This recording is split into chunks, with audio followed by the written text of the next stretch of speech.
Imagina só receber uma carta da prisão mais temida do mundo antigo. E o autor, que deveria estar, sei lá, no fundo do poço, em vez de reclamar, ele escreve uma carta que é uma explosão de louvor, falando de um plano cósmico traçado antes da criação do mundo. Essa é a essência da Epístola aos Efésios. Hoje a gente vai mergulhar no comentário de Hernandes Dias Lopes sobre esse texto. Nossa análise vai desvendar as ideias de uma carta que equilibra uma teologia, assim, de tirar o fôlego, com conselhos super práticos para o dia a dia. E vamos ver como essa mensagem, de quase 2000 anos, ainda ressoa tanto. E a lição é fascinante porque o grande desafio é entender por que uma carta escrita por um prisioneiro soa tão triunfante, sabe? Cheia de esperança. Vamos explorar como o autor conecta doutrina e vida de uma forma que é quase inseparável. A ideia central é que aquilo que se acredita sobre Deus impacta diretamente como se vive, na família, no trabalho e até na forma como se encare os conflitos. Ótimo. Então vamos começar pelo começo. Quem era o autor quando escreveu isso? A gente sabe que foi o apóstolo Paulo, mas qual era a situação dele? O comentário frisa bem que ele não se via como um prisioneiro de Roma, né? Exato. Ele se autodenomina prisioneiro de Cristo Jesus. Isso é muito poderoso. Pense em tudo que esse homem já tinha passado. Apedrejamento, naufrágio, chicotadas. E agora, preso, ele escolhe essa identidade. Não é prisioneiro de Nero, mas de Cristo. Essa perspectiva muda tudo e explica por que o tom da carta não é de derrota, mas de uma adoração quase eufórica. Ele está dizendo que até as correntes dele servem a um propósito maior. Isso já muda a forma como a gente lê o texto todo. E a carta em si, ela é diferente das outras que ele escreveu, não é? Não parece que ele está tentando apagar um incêndio ou corrigir um problema específico. Exatamente. Muitos estudiosos acreditam que era uma carta circular, feita para ser lida em várias comunidades cristãs ali da região, não só em Éfeso. Ela é menos pessoal e mais teológica. É como um voo panorâmico sobre toda a fé cristã. Alguns até a chamam de gêmea da carta aos Colossenses. Se lá em Colossenses o foco é Cristo como cabeça da igreja, aqui em Efésios o foco se inverte. A igreja é o corpo de Cristo. Uma completa a outra. Entendi. E a estrutura da carta? Parece ser muito deliberada. O comentário fala que ela é dividida em duas partes bem claras. Por que essa divisão? Por que gastar, 3 capítulos inteiros falando de teologia antes de dar um único conselho prático? Essa é a grande sacada da carta. O autor está construindo um alicerce. Ele não quer só entregar uma lista de regras, de faça e não faça.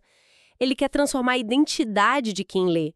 É como se ele dissesse, olha, você não vai agir de forma diferente até entender quem você é, numa escala cósmica. Primeiro, entenda a sua posição no universo. Depois a gente fala sobre como você trata seu cônjuge. Sem o porquê da teologia, a ética vira só moralismo vazio. O comentário usa uma frase ótima. A teologia é mãe da ética e a ética é filha da teologia. Uma não vive sem a outra. Faz todo sentido. Então, vamos mergulhar nessa primeira parte, na teologia. O comentário descreve o início da carta como uma doxologia, né? Uma explosão de louvor. É exatamente isso. No texto original em grego, os primeiros 12 versículos são uma única e longa sentença. É como se o autor estivesse sem fôlego, tentando colocar em palavras a imensidão das bênçãos de Deus. E uma frase só não fosse suficiente, sabe? E o interessante é que essa adoração toda é organizada de forma trinitária. Ele louva a Deus Pai, depois o Filho e depois o Espírito Santo, mostrando o papel de cada um. Ok, vamos detalhar isso. Qual é o papel do pai nesse plano? O pai é apresentado como o grande arquiteto, o planejador. O texto diz que ele nos elegeu nele, em Cristo, antes da fundação do mundo. O comentário de Lopes ressalta um ponto crucial aqui. Essa escolha não se baseia em algo que a gente fez ou faria. Não é porque Deus previu que alguém teria fé. É um ato soberano, por pura graça. E o objetivo disso? Não é privilégio, é um propósito, para sermos santos e irrepreensíveis. E além de nos escolher, O Pai nos adota. De órfãos espirituais, passamos a ser filhos, membros da família. Certo.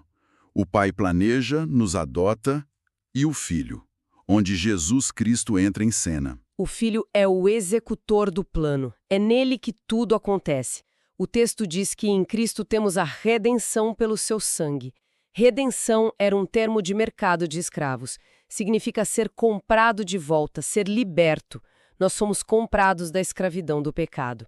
Em Cristo também temos o perdão e, o que é fascinante, a revelação do mistério de Deus. Essa palavra mistério soa como algo secreto, um enigma. O que era esse grande mistério que ele está revelando? No contexto da época, era algo impensável, quase subversivo. O mistério era que o plano de Deus não era só para o povo de Israel. O plano era criar uma nova humanidade, unindo judeus e não-judeus, os gentios, em um só corpo, a Igreja. Para uma sociedade que tinha um muro literal no Templo de Jerusalém para separar esses dois grupos, sob pena de morte, essa ideia não era um enigma, era uma bomba social e teológica. Cristo derrubou esse muro. Entendi. O Pai planeja, o Filho executa e o Espírito Santo, qual o papel dele? Ele é quem garante que tudo isso colhe na vida da pessoa? É uma ótima forma de colocar. O autor usa duas metáforas comerciais da época que são fantásticas: o selo e a garantia.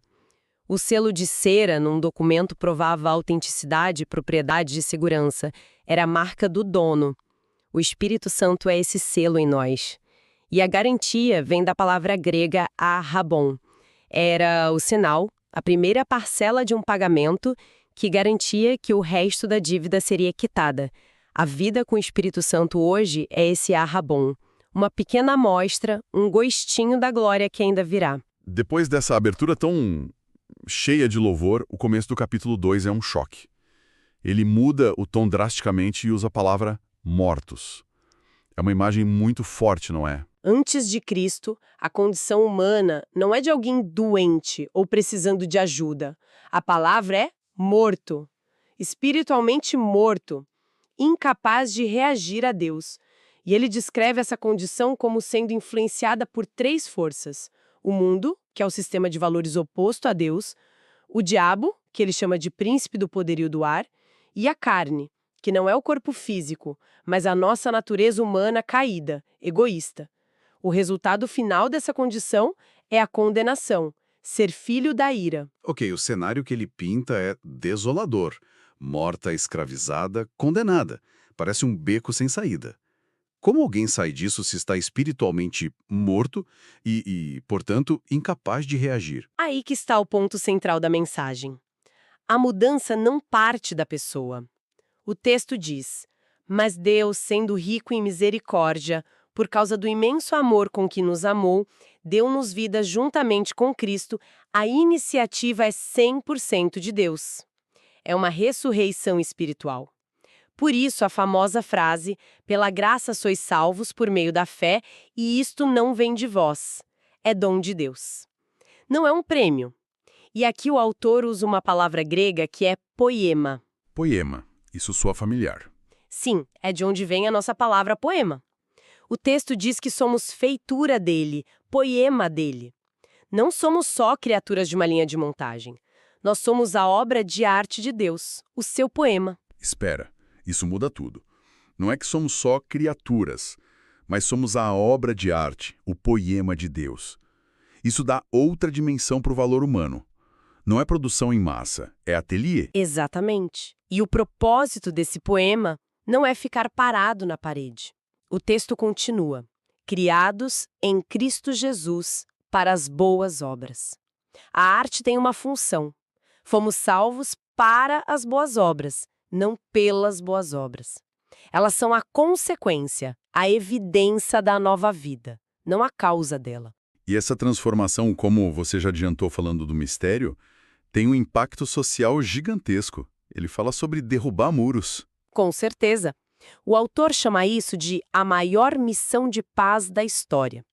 Ele fala diretamente sobre a inimizade entre judeus e gentios, que era a maior divisão social e religiosa daquele mundo. Havia um muro da inimizade. Cristo, na cruz, demoliu esse muro e, de 2 povos, criou um novo homem, uma nova humanidade.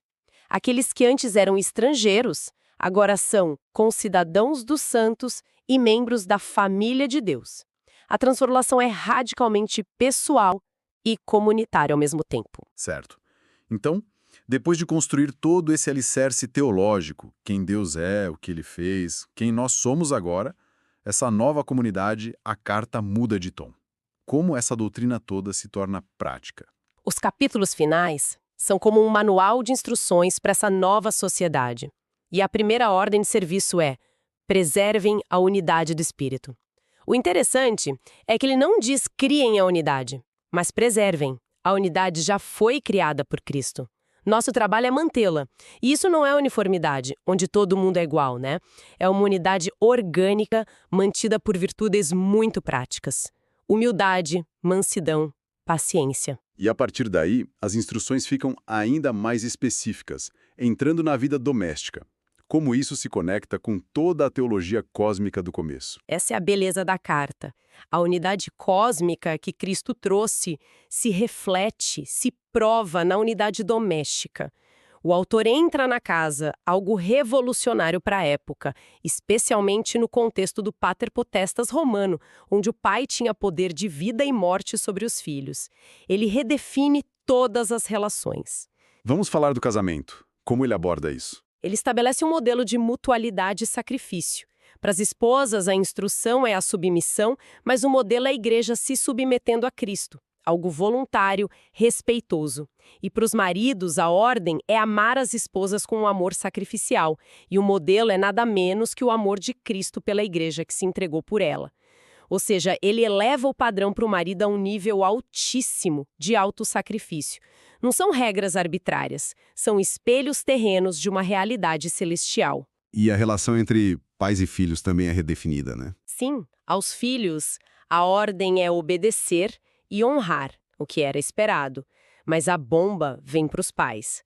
Não provoqueis vossos filhos a ira. Isso era radical. Ele coloca um limite no poder paterno e uma responsabilidade de criar com disciplina e instrução amorosa, não com autoritarismo que gera ressentimento. E talvez a parte mais chocante para a época seja a instrução para senhores e servos, no mundo onde a escravidão era norma. Sem dúvida. Para os servos, a instrução é trabalhar com sinceridade, como se o verdadeiro chefe fosse Cristo, e não só quando o patrão está olhando, sabe?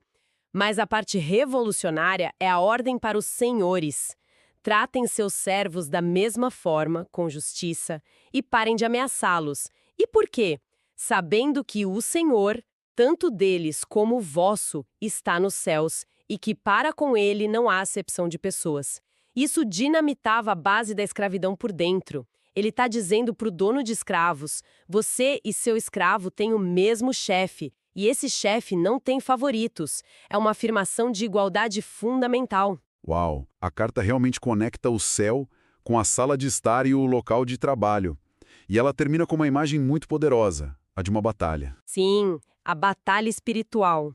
Depois de falar de unidade e relacionamentos saudáveis, ele lembra que essa nova vida não acontece num vácuo. Existe oposição. E ele é claro, a nossa luta não é contra carne e sangue, ou seja, contra outras pessoas. A luta é contra forças espirituais do mal. E para essa luta é preciso estar preparado. E aí entra a famosa... Sem dúvida. A ideia principal não é a de um soldado agressivo que sai procurando briga. A palavra-chave que ele repete é ficar firme, resistir. A postura de resiliência, a firmeza, a verdade, a justiça, a fé, são as defesas contra os ataques que tentam desestabilizar essa nova vida. E a arma que conecta tudo, o sistema de comunicação do soldado com o comandante, é a oração. É impressionante. De uma cela de prisão surge uma visão que abrange desde a eternidade, passa pela vida diária em família e no trabalho e culmina numa batalha cósmica. A Epístola aos Efésios parece um mapa para entender não só a fé cristã, mas a própria condição humana e seu potencial. Exatamente. É uma carta que começa na eternidade, aterrissa na história com Cristo, redefine nossa identidade, reorganiza nossas casas e nos posiciona num conflito espiritual com propósito. E para um pensamento final, qual seria a grande ideia para a gente refletir depois de analisar essa carta? O comentário de Lopes destaca uma ideia fascinante que está lá no capítulo 3.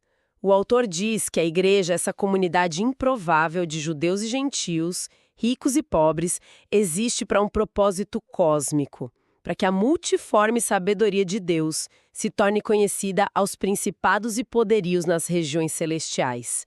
Isso sugere que a forma como as pessoas comuns vivem em comunidade aqui na Terra é um espetáculo, é uma espécie de escola superior para os anjos, com implicações que vão muito além do que a gente pode ver. Fica a reflexão. E se cada ato de perdão, de amor sacrificial, de unidade no nosso dia a dia, fosse, na verdade, uma cena de um grande drama cósmico observado por todo o universo?